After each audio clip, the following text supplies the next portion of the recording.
A very good afternoon to you all, and welcome from me, Rukidi Edward Kijanangoma, to UBC Lunchtime News this Tuesday, the 3rd day of September 2024. We are coming to you live online and on air from Broadcast House here on Nile Avenue. Now, the Mityana South legislator Richard Lumu says he is disturbed by some people who misunderstood the administration of Parliament Amendment Bill 2024.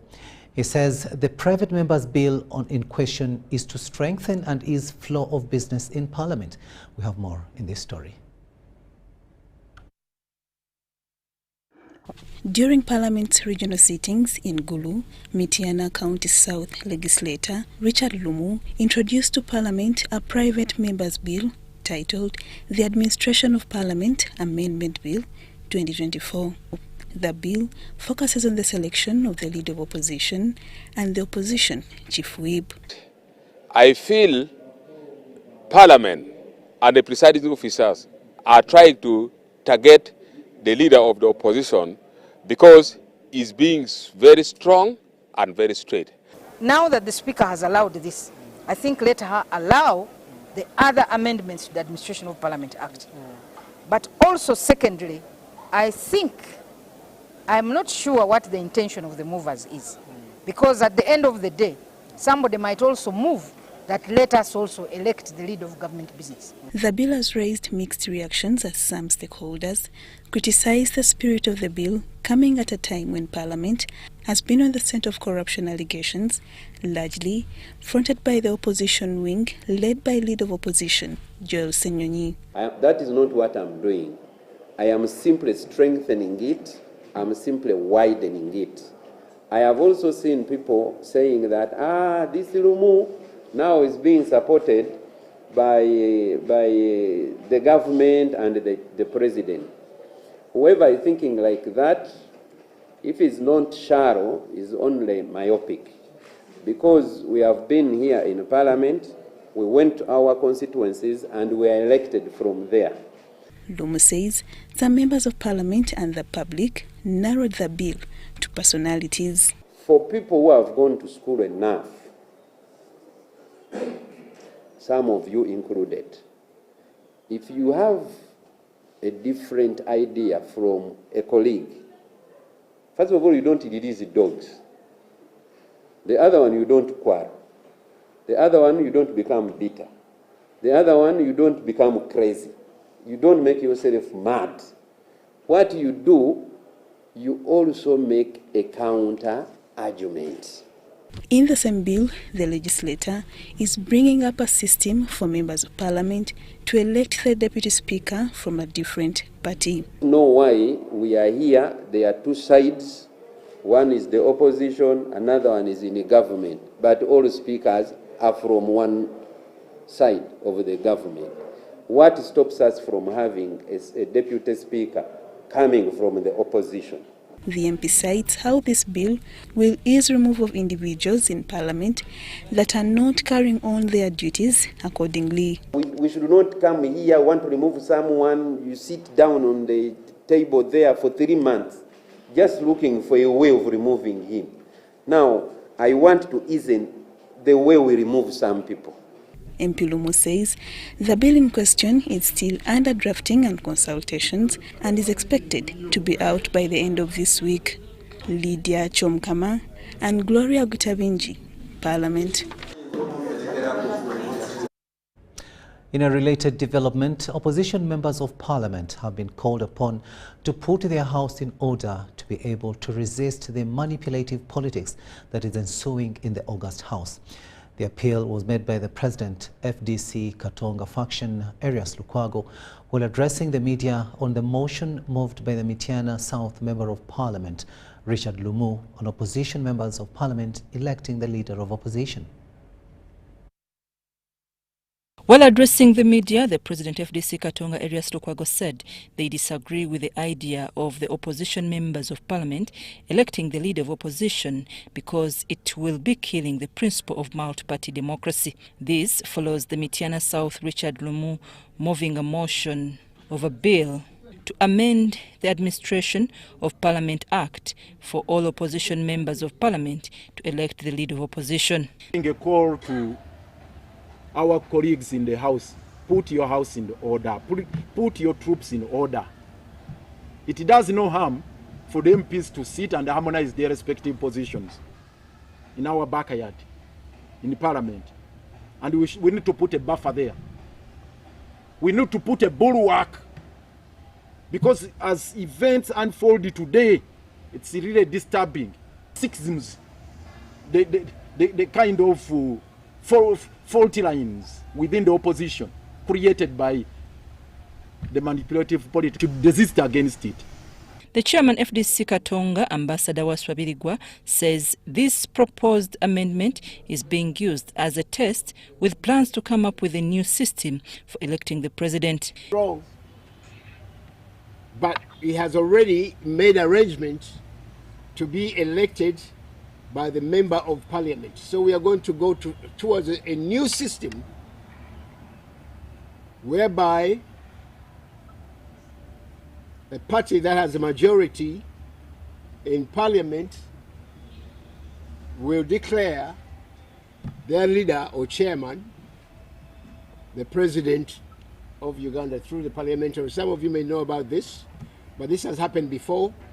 Meanwhile, FDC Katonga says they have not received any response from Kenya High Commission after taking a petition on the arrest of their colleagues. They say they are now working with a team of lawyers from Kenya Public Interest Litigation to file case in the High Court of Kenya.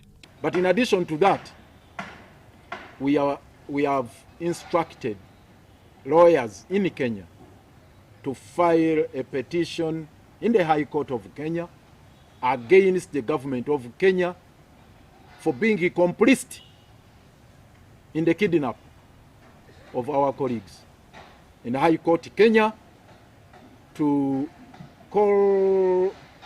order the government of Kenya, the Attorney General of Kenya, to respect the rights of the members of the East African community, because we are is with all political prisoners, not necessarily the 36 that belongs to us. And we appeal to all those outside who can help, please do help. I'm Nafka Farida and Juman Samba in Kampala. To Namisindwa district now, where leaders in Namisindwa district have asked government through the Ministry of Health to build a district hospital to save locals from distances they trek to access health services. In a meeting chaired by the RDC Martha Asimwe, the leaders revealed that Namisindwa has no health center despite government's policy of emphasizing each constituency to have a health facility. We have more in this story. During the ongoing monitoring exercise by the RDC Secretariat officials in Bugisu sub-region, the leaders of Namisindwa district highlighted the needs for constructing a district hospital and a health center in their broader district. It is the government policy that every sub-county should have a health center 3 status. Only 8 sub-counties have health center 3. The rest, none. When HUMIC sat down, they said they were going to get 50 million.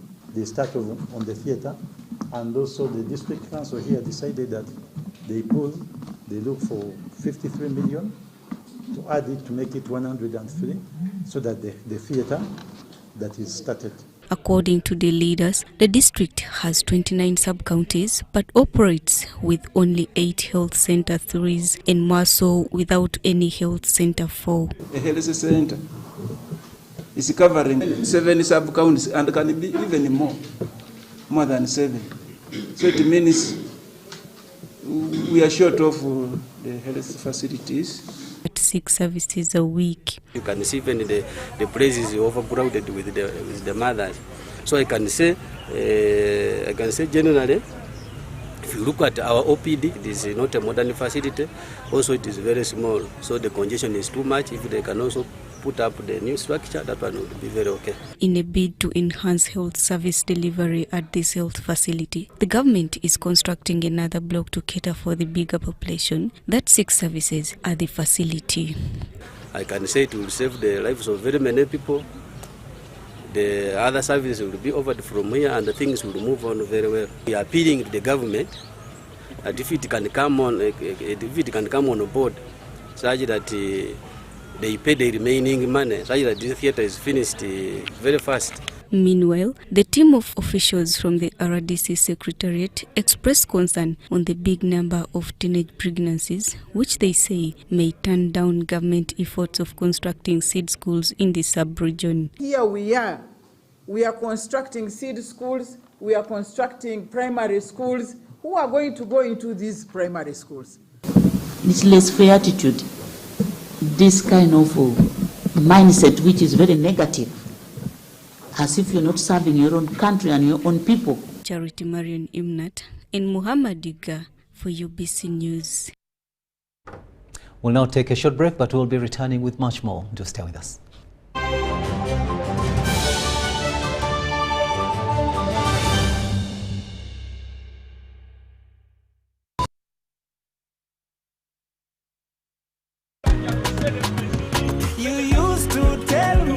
I don't make you happy.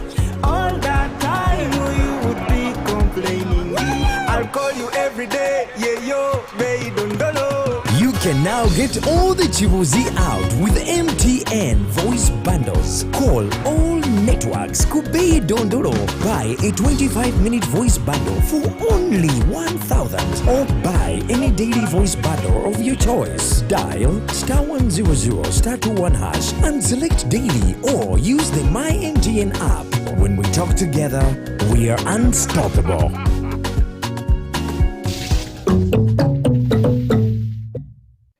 Uganda, are you ready to kick things up to the next level? The Uganda National Lottery brings you Sports Stake 10. Predict the results of 10 football games and win big. With tickets at only 500 shillings, join the fun and make your predictions count with Sports Stake 10. Sports Stake 10, your ticket to football glory.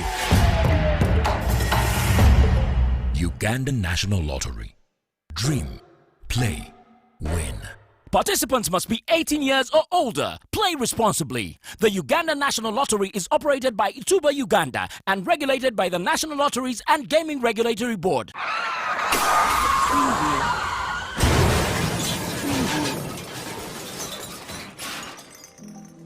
Shocking statistics on road crashes in Uganda show that there were over 23,608 road accidents in a single year, 2023. This highlights an increase of 16% compared to the previous year.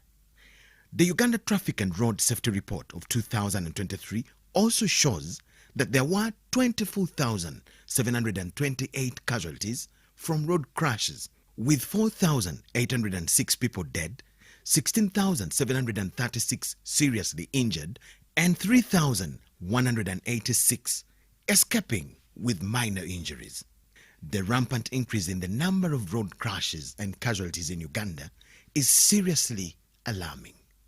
According to Uganda Police Traffic Report, 80% of road crashes in Uganda are as a result of speeding, reckless driving, and violation of traffic rules and regulations. Your life and that of other road users matters. Every life taken or injured in a road crash is an emotional loss to a family, resource loss to a business, development contribution loss to a community, and a socio-economic loss to the nation. Join hands together to reduce and, if possible, eliminate road crashes from our roads by avoiding reckless driving, obeying traffic signs and rules, and maintaining public safety intelligence to keep ourselves, passengers and other road users safe at every time. Remember, drive safe today to live again tomorrow. Tofira kukubo.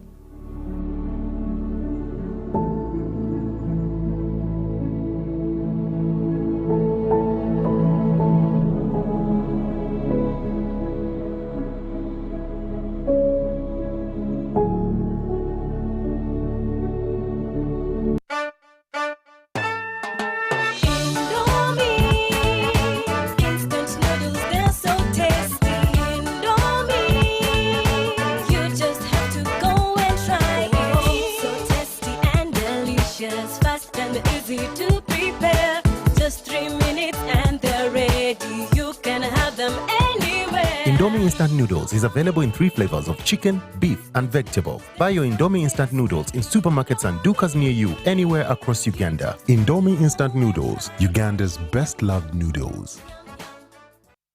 Uganda fire! Endiba fire! Ababoda fire! Uganda! Thank you for showing your fire! Has Nabole Stadium opened its doors once again?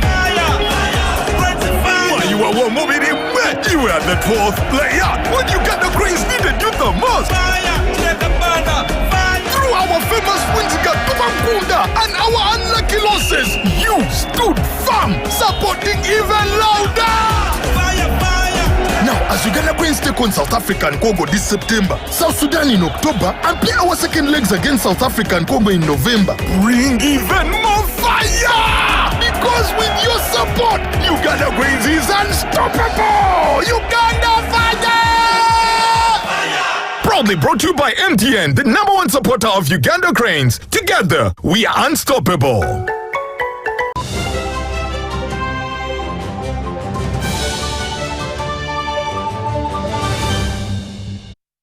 Welcome back from that break, and this is Lunchtime News here on UBC TV. A warm welcome to those of you just joining us. I am Rukidi Edward Kijanangoma. Now, Uganda's mineral wealth is estimated to be worth no less than $25 billion at peak exploitation, and that is according to the Chamber of Mines and Petroleum. However, due to insufficient exploration, research and investment, much of this mineral resource remains underexploited on a significant scale. Now, to address this, the Chamber of Mines and Petroleum, in collaboration with the private sector, investors and the Ministry of Energy and Minerals, has launched a 30-day mineral wealth awareness campaign. This initiative aims to amplify the country's mineral potential and attract meaningful investment in the sector. Uganda is registered as one of the most richly endowed countries in Africa in terms of mineral wealth, despite these critical minerals such as oil, gold, salt, copper, cobalt and tin have yet to be exploited on a commercial scale. The Chamber of Mines and Petroleum's 30-day campaign seeks to popularize and attract investors while encouraging the public to appreciate Uganda's mineral endowments. So we are now at the tail end. The refinery is what is going up as we speak, and we are working around the clock. But certainly we are very excited to partner with the Chamber of Mines in unlocking and showcasing the potential of Uganda in the mineral sector. Richard Kaijuka, chairperson of the Chamber of Mines and Petroleum, noted that Uganda could tap into its mineral wealth in the same way China has done, potentially achieving similar levels of economic prosperity. Currently, China controls nearly 60% of the world's mineral wealth, a success attributed to strong investment in its resources. Focus on those where there is potential and add value.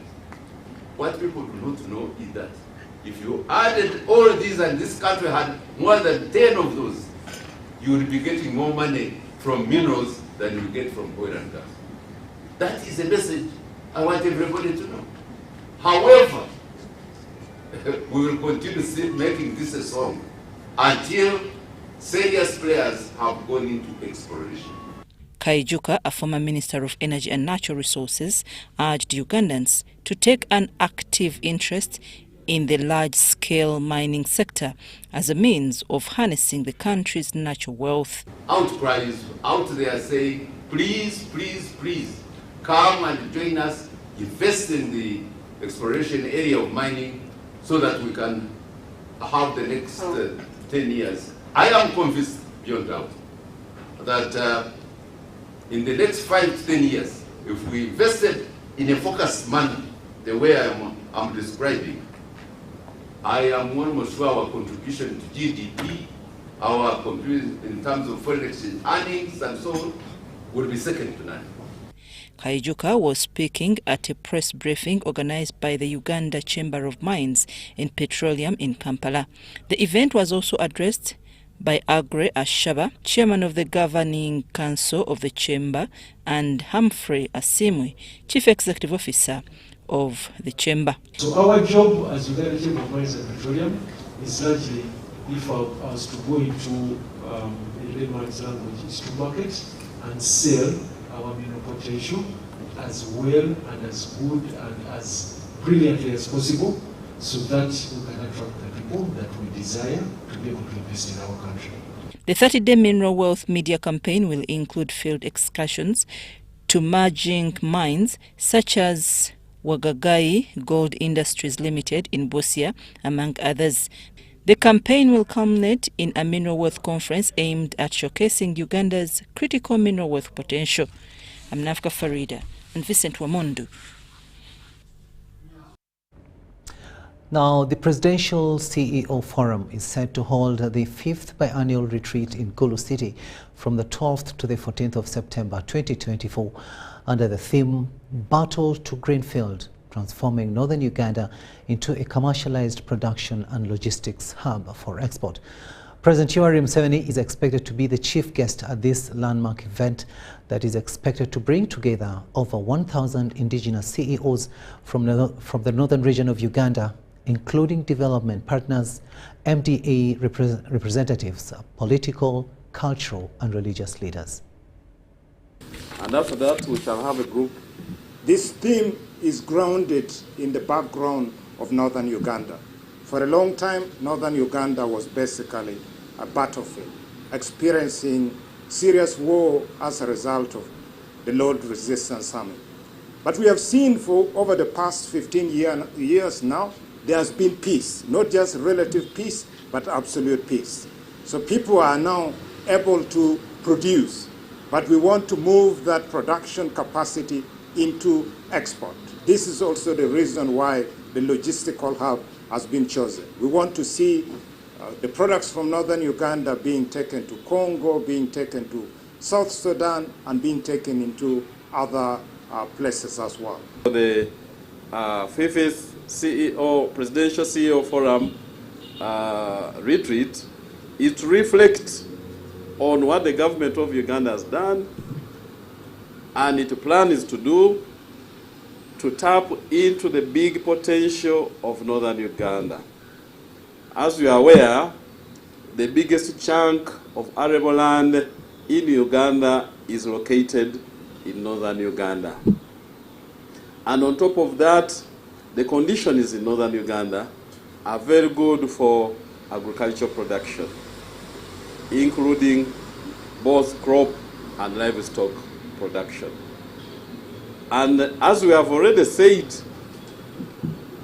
northern Uganda shares border with the 3 main destinations of our exports.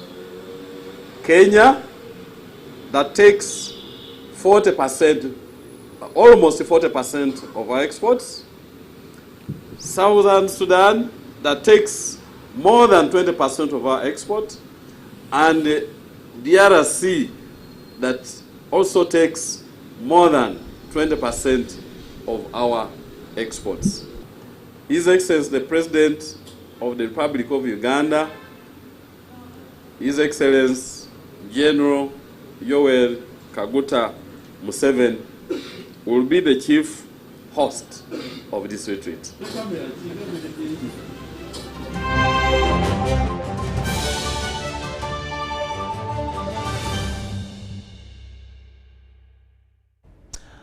World news now, and we go to the Israeli-Hezbollah war, where it is said that the Hezbollah violent attacks have put Israeli and Lebanese civilians at risk. And according to Ambassador Wood, these attacks jeopardize Lebanon's stability and sovereignty, as we hear in this story.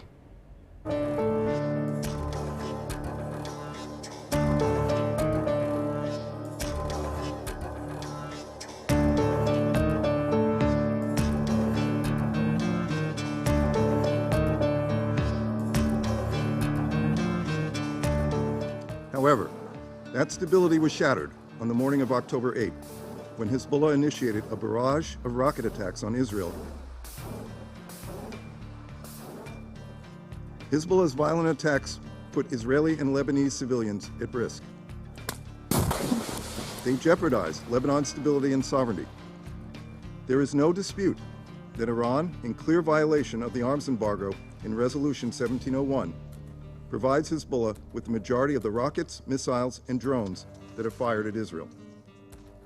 And let's be clear, Israel has a right to defend itself against Hezbollah's attacks. No member of this council, facing a brutal terrorist organization on its border, would tolerate daily attacks and displacement of tens of thousands of its own people. The United States supports Israel's right to defend itself, and we will keep working for regional stability.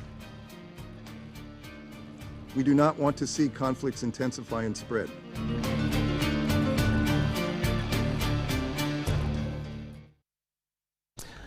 Now, Israel's largest labor union over the weekend announced that its members would go on strike starting Monday until Prime Minister Benjamin Netanyahu's government signs a ceasefire deal with Hamas militants.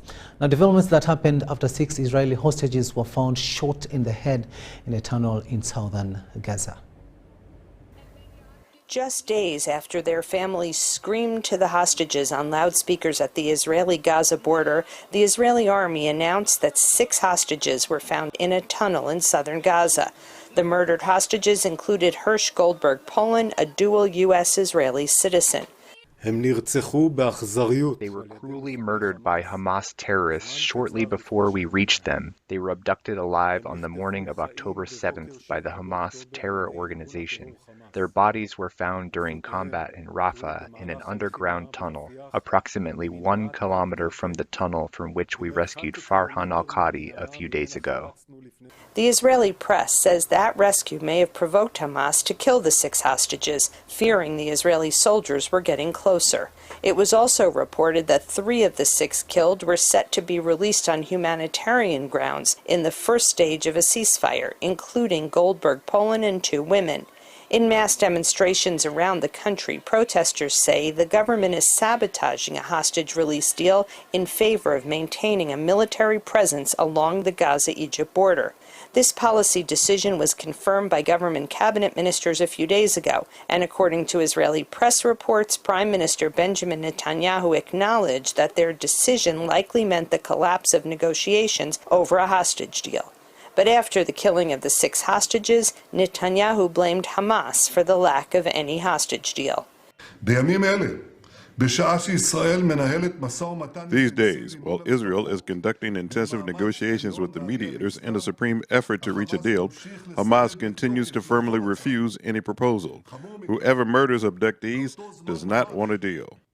Polls show a majority of the Israeli public supports a ceasefire deal as the only way to release the hostages, even if it means that Hamas is not completely destroyed, according to Gershon Baskin, a longtime Israeli negotiator with Hamas. The military pressure does not release hostages. 8 hostages were rescued in military operations. There are still 101 hostages in Gaza. If something is learned from what we learned last night when these hostages' bodies were found, is that military pressure will not save them. Military pressure will kill them. Amid national mourning for the 6 young hostages, Israelis have gone into the streets in mass demonstrations against Netanyahu's military policy and are holding a 1-day general strike Monday.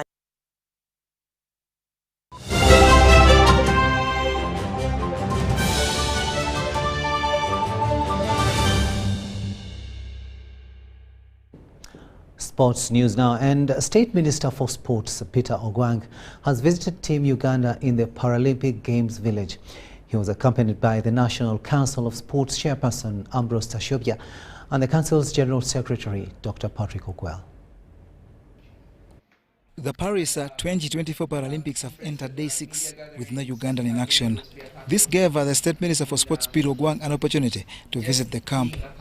He arrived with good news of equal treatment in all aspects to this team, as was for the Olympics cast, in terms of allowances and cash prize for each medal won. Ogwang also re-echoed the need for the development of parasports infrastructure in the country. And that is the same price for Olympics, both para and mid-Olympics. So, what I have learned here is entirely an investment in sports. Number 2, what I've learned here is that we need to put in a lot of investment also in the para sport, because, to be honest, the equipment is quite expensive for para sport. Like I was told, these bicycles which they were using for competing, there are some of them which cost about $20,000 US. But also there are other equipment which I'm very sure we will be able to do better. But they have also appreciated government for the first time. If kind of facilitation they have got, the kind of support for their qualification they have got is quite big to them. Swimmer Husna Kukundakwe, who returns to the pool this week for the S8 50-meter freestyle, welcomed the development of putting the athletes in the same category for the stipend and facilitation. That concept in general shows how Uganda is moving towards equality and inclusion for people with disabilities. Just knowing that the Olympics and Paralympics are now considered to be at the same level and acquiring the same opportunities is already an achievement in all that. And also because he spoke about being a professional athlete. Professional athlete without maybe any other side jobs can be quite expensive, paying for training fees, food, all that stuff. So with these parastatals and this monthly salary that comes with them, it's to support that training. Uganda is represented by 4 athletes at the Games, with the others being the 2 runners David Imong and Peace Oroma, and paralifter Dennis Mbazira. Last but not least, we are coming back and I'm going to carry out a mobilization drive because I'm very sure there are many para sportsmen and women who are out there at home, various parts of the country, who maybe would have done better. But in terms of our messaging, in terms of encouraging parents to bring them up to do this work, maybe it has been low. I want to call upon our dear parents who have children with disabilities that it's no longer a question of a child being disabled. It's a question that they can do what we can do who are not disabled. So I challenge all of them that finally these competitions are there. Let's make the best use of them. These are the opportunities the children get. Story by John Barnes Sentamo brings us to the end of this lunchtime news edition here on UBC TV. Thank you so much for having kept us company. I am Rukidi Edward Kijanagoma, wishing you a blessed afternoon.